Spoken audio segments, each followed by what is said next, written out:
Hello friends, मैं CA Puneet Jain आपका स्वागत करता हूं आपके अपने यूट्यूब चैनल पर। दोस्तों, आज की वीडियो हमारी रहेगी जीएसटीआर 3B एंड जीएसटीआर 1 को लेकर। जीएसटीआर 3B फाइलिंग में कुछ इंपॉर्टेंट चेंजेस आए हैं जो कि नए सर्कुलर के थ्रू इंप्लीमेंट होने वाले हैं। जुलाई के बाद से आपको जो भी रिटर्न आप फाइल करेंगे, जीएसटीआर 3B हो या जीएसटीआर 1, उसमें ये अप्लाइड होंगे। अगर आप इसमें गलती करते हैं तो आपको नोटिस 100% आएगा। वीडियो काफी शॉर्ट में रहेगा, इसलिए आपको वीडियो को पूरा एंड तक देखना है। मैं बात करूंगा जीएसटीआर 3B को लेकर। यहाँ पर मैं एक बार रिटर्न का ओवरव्यू दिखाऊंगा, देन उसके बाद हम यहाँ पर जो सर्कुलर है, इस सर्कुलर में क्या इंपॉर्टेंट नोट्स हैं, क्या आपको ध्यान रखना है, क्या मैंडेटरी रिक्वायरमेंट है, वो सारी चीजें हम यहाँ पर डिस्कस करेंगे वन बाय वन। चलिए स्टार्ट करते हैं। सबसे पहले मैं यहाँ पर लॉगिन कर लेता हूँ। आप भी जो भी आपका लॉगिन पासवर्ड है उसके थ्रू आप इसको लॉगिन कर लीजिए। देन आप हैंड टू हैंड देख सकते हैं क्या क्या चेंजेस कहाँ पर आपको अप्लाइड करने हैं, किस तरह से रिटर्न फाइल करना है, क्योंकि रिटर्न फाइलिंग का एक तरह से तरीका ही जो है वो काफी चेंज हो जाएगा ये वीडियो देखने के बाद। चलिए, लॉगिन करने के बाद हमने यहाँ पर क्लिक किया रिटर्न डैशबोर्ड पर। अब यहाँ पर हम बात करेंगे लेटेस्ट रिटर्न जो कि हमारी जुलाई के लिए है। इसकी जो लास्ट डेट है वो 20 जुलाई है for the period of June. ठीक है, तो जीएसटीआर 3B हम यहाँ पर देखेंगे। जीएसटीआर 3B में क्या आपको एंटर करना है वो सबसे इंपॉर्टेंट पार्ट है। ठीक है, तो इसमें सबसे पहले मैं आपको बता देता हूँ रिटर्न फाइलिंग के लिए जो टेबल है हमारी 3.1, 3.2, 4, 5 एंड 5.1। तो जो क्लैरिफिकेशन आई है वो इन दोनों टेबल के लिए है। ये यहाँ पर एक तरह से यहाँ पर हम कह सकते हैं इस सर्कुलर के थ्रू ये क्लैरिफाई किया गया है कि टेबल के अंदर जो यहाँ पर टेबल्स दी गई हैं वो आपने फिल नहीं की थी। अब ये मैंडेटरी रिक्वायरमेंट है, तो आप जुलाई ऑनवर्ड से ये रिटर्न जो फाइल करने वाले हैं इसमें भी आपको ये चीजें ध्यान रखनी है। पहले हम बात करेंगे 3.1 के लिए। इसमें कोई चेंजेस नहीं आया है। 3.1 में जो टेबल्स पहले थी वही अब के है। इसमें डाटा में कोई भी एंट्री करने में नया चेंज नहीं आया है। फिर भी मैं आपको बता देता हूँ ये डाटा जो यहाँ पर आता है ये जीएसटीआर 1 जो हम रिटर्न फाइल करते हैं उसके थ्रू यहाँ पर ऑटो पॉपुलेटेड आता है। तो इसमें एज सच कोई रिक्वायरमेंट नहीं होती, तो इसके लिए हमें जीएसटीआर 1 को करेक्ट फाइल करना होता है। पहली जो डिटेल्स है वो है total taxable value outward supply other than zero and related. यहाँ पर टैक्सेबल वैल्यू आएगी। देन उसके बाद यहाँ पर आईजीएसटी, सीजीएसटी, एसजीएसटी। नेक्स्ट में जो जीरो रेटेड सप्लाई है उसकी total taxable value and then उसके ऊपर आईजीएसटी। अदर आउटवर्ड सप्लाई जो कि नील रेटेड है उस पर टैक्स नहीं है बिल्कुल भी, उसके लिए वैल्यू यहाँ पर रखनी है। इनवर्ड रिवर्स चार्ज, जो रिवर्स चार्ज पे इनवर्ड सप्लाईज है उनके केस में टैक्सेबल वैल्यू, देन उसके ऊपर टैक्सेस। नॉन जीएसटी सप्लाई यहाँ पर भी टैक्स नहीं है, इन दोनों पे तो टैक्स लगता ही नहीं है। उसके बाद हम इसको कंफर्म कर देते हैं। मेरी टेबल ये यहाँ पर सेव हो गई। देन उसके बाद जो ये वाली टेबल है, इस वाली टेबल में क्या है, जब मैंने रिटर्न फाइल करना आपको बताया था तब भी मैंने आपको ये चीजें रिपीट की थी कि ये टेबल जो है ये इन्फॉर्मेटिक टेबल है। इसका यहाँ पर जीएसटी की लायबिलिटी कैलकुलेशन में कोई रोल नहीं है, बट फिर भी इसको मैंडेटरी रखा गया है ताकि जो जीएसटी डिपार्टमेंट है उसको ये पता लगता रहे कि किस स्टेट से कितना जीएसटी की रिकवरी हो रही है और उनकी जो इंटर कैलकुलेशन है उसके लिए इन्होंने ये टैब मैंडेटरी किया हुआ है। इसमें क्या करना है आपको, इसमें केवल एंटर करनी होती है डिटेल्स आउटवर्ड सप्लाईज। देखिए, हमने पहले जो डिटेल्स एंटर की है, मैं दोबारा से एक बार फिर आपको दिखा देता हूं, हमने 3.1 में कर दी है यहाँ पर, तो इसके बेस पर मेरा टैक्स कैलकुलेट हो गया। जब 3.2 की बात आई है, ये इन्फॉर्मेटिक टेबल है, केवल उसी वाली वैल्यू में से 3.1 में से 3.2 में क्या एंटर करना है, जो हमने सप्लाई की है अनरजिस्टर्ड पर्सन को दूसरे स्टेट में। मतलब यहाँ पर इंटर स्टेट सप्लाई के लिए ही वैल्यू एंटर करनी है, या फिर कंपोजिशन टैक्सेबल पर्सन या फिर यूआईएन होल्डर। तो जो ये यहाँ पर ये सर्कुलर आया है, इस सर्कुलर में ये मैंडेटरी रिक्वायरमेंट जो रखी गई है कि यहाँ पर जो हमें सप्लाई एंटर करनी है वो इसी की बात कर रहा है, इंटर स्टेट सप्लाई। देन उसके बाद टेबल दूसरे वाली आएगी जिसकी मैं अभी बात करूंगा। तो इंटर स्टेट सप्लाई में क्या पॉइंट था वो यहाँ पर आप देख लीजिए, बिल्कुल एज इट इज वो इन्होंने लिखा हुआ है। यहाँ पर इन्होंने लिखा हुआ है कि जो इंटर स्टेट सप्लाई है जिसकी मैंने अभी बात करी है, अनरजिस्टर्ड पर्सन को या फिर कंपोजिशन डीलर्स को या फिर यूआईएन होल्डर को, तो कुछ ऐसे हैं जो कि अपने रिटर्न फाइल करते वक्त इस वैल्यू को या इस टेबल को एंटर नहीं कर रहे हैं। तो उसी के लिए उन्होंने कहा है कि ये जो वैल्यू है ये आपको मैंडेटरी फाइल करनी है जीएसटीआर 3B में। अगर ऐसा नहीं करते हैं तो क्या होता है, देखिए वो भी यहां पर लिखा हुआ है, आप ध्यान से देखिएगा। उन्होंने कहा है कि ये डिजायरेबल है कि आप करेक्ट रिपोर्टिंग करें अपनी रिटर्न की जीएसटीआर 3B में एंड जीएसटीआर 1 में, ताकि गवर्नमेंट उसके अकॉर्डिंग जो वैल्यूज हैं उसको कैलकुलेट कर पाए टैक्स के, जीएसटी को, ताकि वो प्रोपोर्शनेट वहां पर एलोकेशन हो सके। ठीक है, तो इसीलिए इन्होंने ये वाला पॉइंट अलग से बिल्कुल क्लियर लिखा है जो मैंने वहां पर बताया, interstate supply to unregistered person, composition taxable person and UIN holder. इसके लिए आपको ये एंटर करना ही करना है। और कुछ एसएससी तो बिल्कुल भी एंटर नहीं कर रहे हैं, या फिर कुछ कर रहे हैं तो गलत एंटर कर रहे हैं। ठीक है, तो इसीलिए उन्होंने यहां पर ये चीजें बिल्कुल क्लियर लिख दी है कि आपको ये वैल्यू अलग से एंटर करनी है। आप यहां पर देख सकते हैं, इन्होंने यहां पर क्लियरली लिखा हुआ है इस वाले केस पे,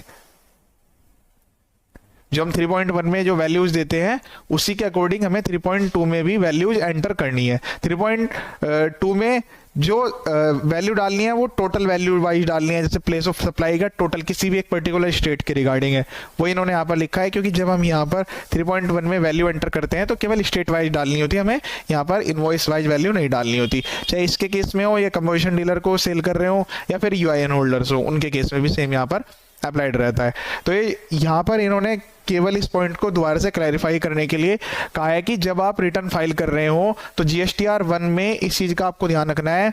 और टेबल नंबर 7B 5 9 10 ये अमेंडमेंट की टेबल्स होती है, तो उसमें भी आपको करेक्ट डिटेल्स एंटर करनी है, क्योंकि इस जीएसटीआर 1 की डिटेल से ही जो जीएसटीआर 1 है इसी के बेस पर ही यहाँ पर जो डाटा है 3.1 में 3.1 के साथ साथ 3.2 में भी ऑटो रिफ्लेक्टेड होता है।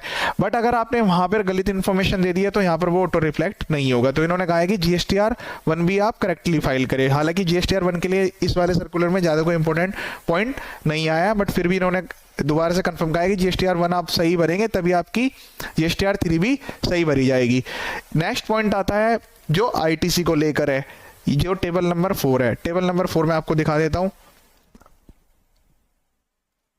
टेबल नंबर 4 इसकी यहां पर बात करी जा रही है। ये जो एलिजिबल आईटीसी है इसमें जो ये पार्ट, पहले आप पार्ट समझ लीजिए, part A, then part B, then part C. ठीक है, फिर उसके बाद एक पार्ट डी भी है। तो पहले मैं सबसे पहले आपको बता देता हूं, बिल्कुल जनरल इन्फॉर्मेशन है, बिल्कुल आपको कंफ्यूज नहीं करना है।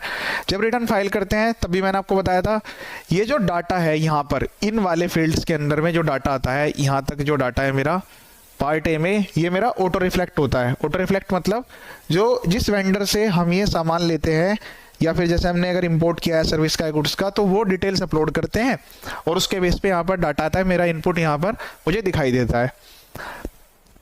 अब दिक्कत क्या आ रही है, दिक्कत आप समझिए, जब ये डाटा यहाँ पर रिफ्लेक्ट हो रहा है तो यहाँ पर पोर्टल को ये नहीं बताया कि आपका कितना एलिजिबल आईटीसी है, कितना इनएलिजिबल आईटीसी है। फॉर एग्जांपल आपने कोई कार ली है तो कार का जो आईटीसी है वो मिलता नहीं है, बट लेकिन वो 2B में से ऑटो रिफ्लेक्ट होके पूरा का पूरा आईटीसी आपको यहाँ पे आ जाएगा। तो फिर यहाँ पर जो ये जो सर्कुलर आया है इसमें यहाँ पर आपकी जिम्मेदारी की गई है। क्या जिम्मेदारी की गई है इसमें? आपकी जिम्मेदारी है कि जो डाटा आ रहा है टेबल 4A, 4A का मतलब है ये वाली टेबल, इस 4A वाली टेबल में जो डाटा यहाँ से लेकर यहाँ तक जो डाटा आ रहा है उसमें पोर्टल से 2B में से ऑटोमेटिकली डाटा आ रहा है। जब आपने रिटर्न को अगर आप एज इट इज फाइल कर देंगे यहाँ से कि जी मेरा ये इनपुट आ रहा है, तो वो बिल्कुल गलत है। ये आपकी जिम्मेदारी है कि आपको आईटीसी रिवर्स करना है। कौन से वाले रिवर्स करना है आईटीसी, वो ध्यान से देखिएगा। सबसे पहले जो आईटीसी रिवर्स करना पड़ेगा, पहले वाला कॉलम दिया गया है रूल 42 या 43 के अंडर में अगर आईटीसी रिवर्सल एप्लीकेबल होता है तो आपको करना होता है। ये स्पेशल एजेंसी का केस है। बाकी अगर अदर कोई आपका आईटीसी रिवर्सल, जैसे मैंने अभी गाड़ी का एग्जांपल लिया था कि कार पे आईटीसी मिला, तो वो आपको करना होता है 4B के अंडर में। बट कुछ लोगों ने क्या किया, जो आ रहा है पूरा का पूरा उन्होंने सोचा कि मेरा क्रेडिट मुझे मिल रहा है तो मैं इसको क्लेम कर लेता हूँ। वो बिल्कुल गलत है। गलत होने का रीजन आप समझिए, जो यहाँ पर इस वाले कॉलम में जो ये यहाँ पर हम इसको 4C बोलेंगे, मतलब इस A वाली वैल्यू में से B वाली वैल्यू लेस करने के बाद जो नेट आईटीसी आता है यही मेरा इलेक्ट्रॉनिक क्रेडिट लेजर में चला जाता है। तो अगर यहाँ पर ऑटो रिफ्लेक्टेड आईटीसी आ रहा है, उसमें एलिजिबल भी है इनएलिजिबल भी है, वो सारा का सारा आपने क्लेम कर लिया तो वो गलत है। वो पैसा आपको विद इंटरेस्ट जमा कराना पड़ेगा जब भी आपके पास नोटिस आएगा। तो उससे बचने के लिए इन्होंने पहले ही क्लैरिफिकेशन दे दिया है कि जब आप रिटर्न फाइल करें तो आप जो ये टेबल नंबर इसकी 4 है उसका जो पार्ट बी है इसमें आप खुद से रिवर्स करें। क्या रिवर्स करना है वो देखिए आप ध्यान से। सबसे पहले यहां पर हम बात कर लेते हैं जो रिवर्सल है उसमें रूल के अकॉर्डिंग जो रिवर्सल बताया गया है पहले वो एक बार देख लेते हैं, फिर देन उसके बाद हम बात करेंगे जो अदर रिवर्सल्स हैं। ठीक है, तो यहां पर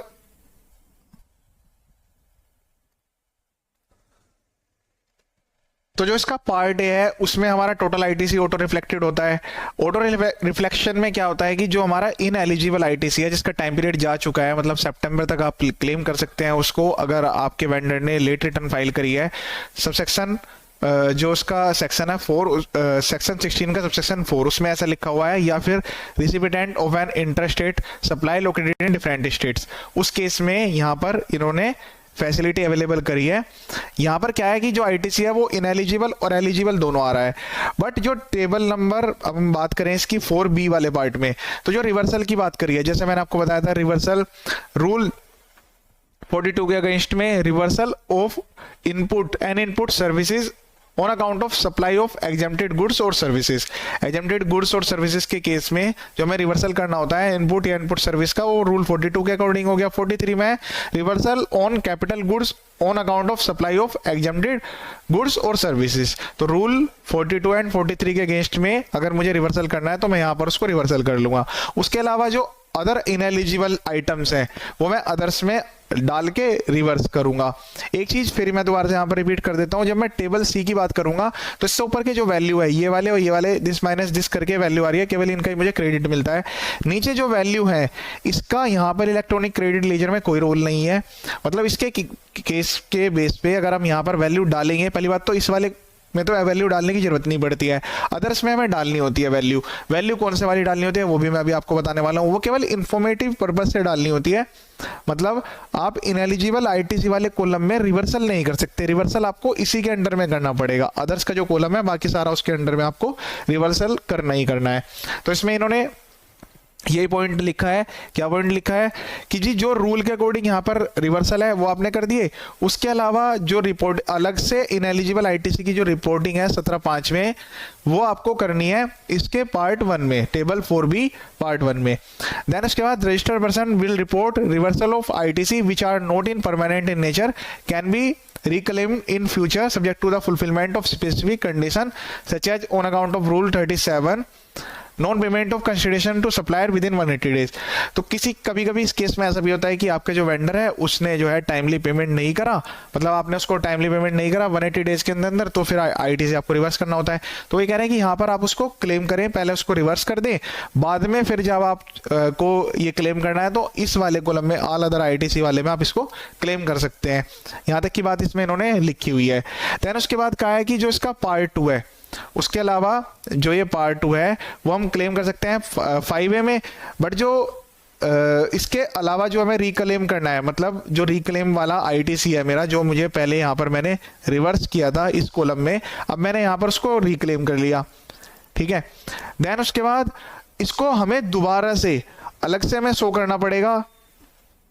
जितना भी मेरा रिक्लेम आईटीसी है वो मेरा 4D वाले में, इस वाले वैल्यू में, अगर वो इनएलिजिबल आईटीसी है, मतलब जो मेरा मैंने पहले रिवर्स कर दिया यहाँ पे उसको, अब अगर फिर भी मैं पेमेंट नहीं कर पाया तो फिर मुझे यहाँ पर उसको रिपोर्ट करना है।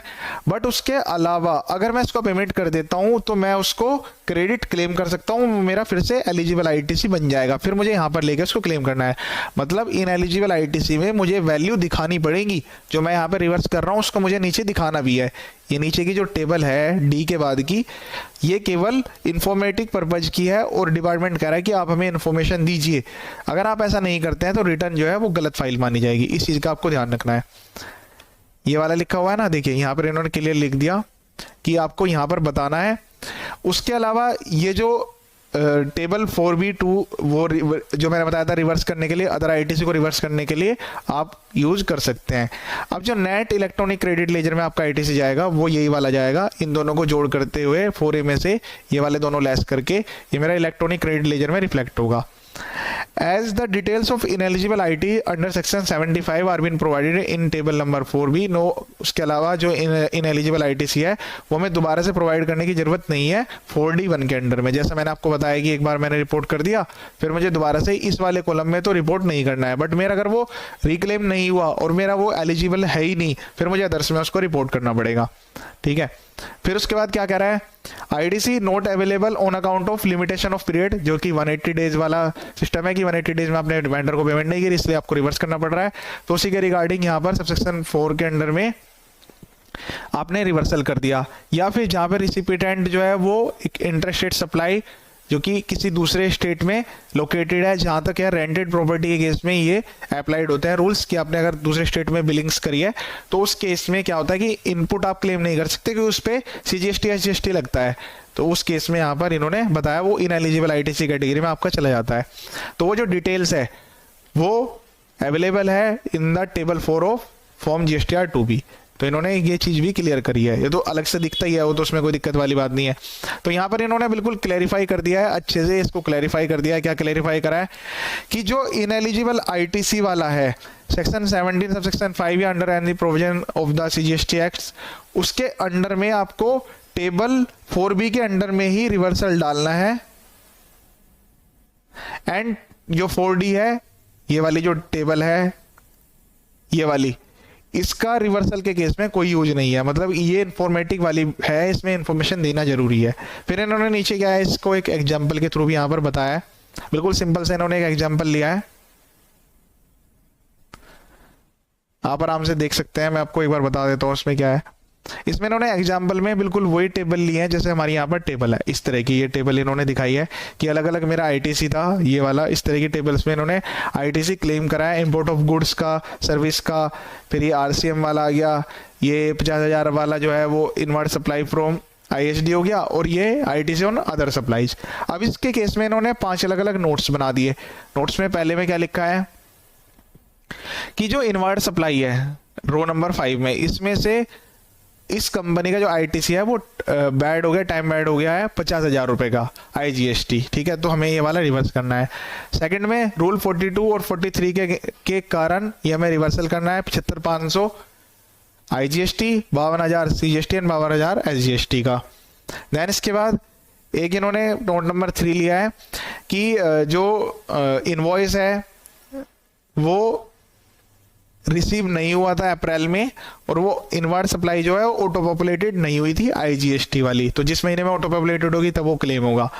आईटीसी रिवर्स है 500 सीजीएसटी 500 एसजीएसटी, जो कंसिडरेशन है 180 डेज में यहाँ पर हमने पे नहीं किया था।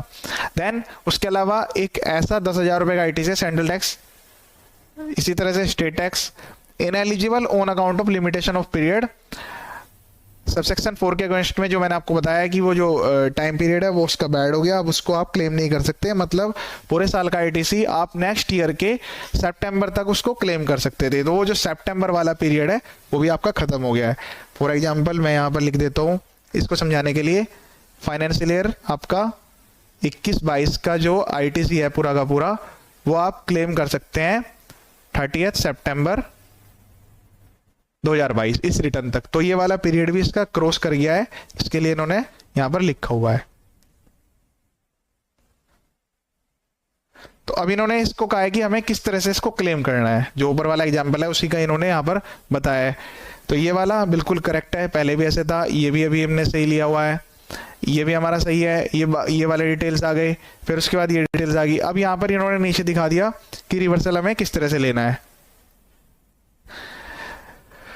तो जो 75,500 वाला था ये वाला, इसमें 50,000 वाला आईजीएसटी जोड़ के तो ये वाली फिगर्स आ गई मेरी, 52,000 का मेरा रिवर्सल हो गया। अदर्स में ये 10,000 वाली वैल्यू हो गया, 500 वाला जो कि 10,000 वाला जो है वो सप्लाई मेरी रिसीव नहीं हुई थी, मतलब ऑटो पॉपुलेटेड नहीं आ रही थी 2B में, और ये मेरे जो है टाइम बार्ड हो गए थे 180 डेज के बाद मैं क्रेडिट क्लेम नहीं कर सकता अगर मैंने पेमेंट नहीं की, बट लेकिन जब मैं पेमेंट कर दूंगा उसके बाद मैं दोबारा से इसको क्लेम कर सकता हूँ। देन उसके बाद इन्होंने दोबारा से इसको दिखाया है, कहाँ पे दिखाया है, जो मेरा वो 10,000 वाला था, जो मेरा इनएलिजिबल आईटीसी था, जो कि मेरे लिमिटेशन पीरियड जो कि मैंने सितंबर बताया उसकी वजह से मेरा जो है वो ख़त्म हो गया है, और ये मेरा जो 4 है उसमें भी मेरा ऑटो पॉपुलेटेड नहीं है, तो उसको हमें इन्फॉर्मेशन पार्ट में यहाँ पर दिखाना है। तो जीएसटीआर 3B को लेकर ये काफ़ी बड़ा चेंज है। अगर आप ये बात ध्यान में नहीं रख रहे हैं और अपनी रिटर्न गलत फाइल करते जा रहे हैं तो आपको 100% नोटिस आएगा। उस नोटिस से बचने के लिए, क्योंकि सब कुछ सिस्टम ऑपरेटेड है, इनको पता है कि डाटा आप गलत फिल कर रहे हैं, तो अभी तो ये नोटिस नहीं भेज रहे हैं। तो जुलाई ऑनवर्ड से जब आप अपनी रिटर्न फाइल करें तो अपने रिटर्न्स में सभी कॉलम के स्पेशल ध्यान रखें। इससे पहले वीडियो में मैंने, अभी तो इन्होंने इनके लिए क्लैरिफिकेशन दिया है, जब मैंने इससे पहले वीडियो बनाया था उसमें मैंने इस कॉलम के लिए भी बताया था, इसके लिए भी जल्दी क्लैरिफिकेशन आएगा। ये कॉलम नंबर 5 है। अगर आप कोई भी एग्जेम्प्टेड सप्लाई कर रहे हैं, outward supply, nil rated supply या नॉन जीएसटी सप्लाई, उसके अगेंस्ट में परचेज डालना मत भूलिएगा, क्योंकि अगर आपने ऐसा करा तो उस केस में नोटिस 100% आ रहा है। ऑलरेडी आ चुके हैं, कई सारे क्लाइंट्स के आ भी चुके हैं। उसमें क्या गलती करी उन्होंने कि वहाँ पर उन्होंने सेल दिखा दी कि सर यहाँ पर मेरी एग्जेम्प्टेड सेल है, सेल की वैल्यू डालते जा रहे हैं, उसके अगेंस्ट में परचेज तो दिखाइए आप।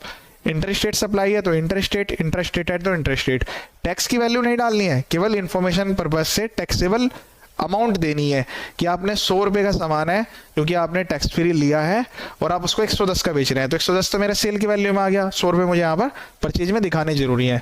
बाकी ये वाली टेबल तो ऑटो कैलकुलेट है इंटरेस्ट वाली, इसमें लेट फीस इंटरेस्ट की कैलकुलेशन होती है।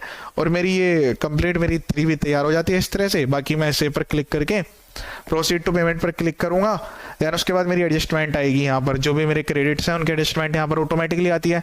मेक पेमेंट पे क्लिक करेंगे, उसके बाद ईबीसी से वेरीफाई करेंगे, आपकी 3B फाइल हो जाएगी। इस वीडियो में हमने 3B फाइल करने का तरीका भी सीख लिया, जो नए चेंजेस है वो भी इनकॉर्पोरेट इसमें कर लिए। इस वीडियो को ज़्यादा से ज़्यादा शेयर करें ताकि सभी को इसका बेनिफिट मिल सके। कोई भी गलती रिटर्न फाइलिंग में ना करें। आपको कोई क्लैरिफिकेशन हो या कुछ समझना है तो आप मुझे ईमेल कर सकते हैं। इसके अलावा चैनल पर काफ़ी सारे वीडियोज़ को अपलोड किया गया है, इनकम टैक्स, जीएसटी और इसके अलावा कंपनी कंप्लायंस रिलेटेड। आप चैनल को सब्सक्राइब करें या ना करें पर वीडियो जरूर देखें, आपके बेनिफिट के लिए अपलोड की गई है। ये वीडियो देखने के लिए थैंक यू सो मच।